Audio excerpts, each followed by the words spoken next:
soto Betawi, sayur asem nggak ketinggalan, masya Allah. jengkol, Oh iya, waduh itu jam gitu tuh. Lalap itu lalap. Iya kan, ya udah yang ada lalap, itu terima. hadiah. Iya, Radit.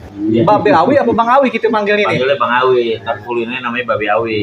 Kenapa begitu Bang Awi? Kenapa begitu? Karena Tua. kita nggak selamanya dipanggil abang. Oh, Karena kita gitu. Iya.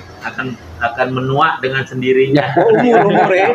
Iya. Itu Babe Awi mengingatkan kita bahwa kita akan tua. Gitu. Tugan. Umur nggak bisa bohongin. Jadi kan kalau umur udah beranjak 50 ke atas, Nah, panggil babe. Ya. Panggil babe tuh, panggil Gitu. babe Jangan Awi. panggil abang mulu. Iya. Aduh. Bisa gaya mulu. Oh iya. Bang Madi. Bang Madi. Iya. Panggil abang apa babe juga? Ya, kalau kita mengkong.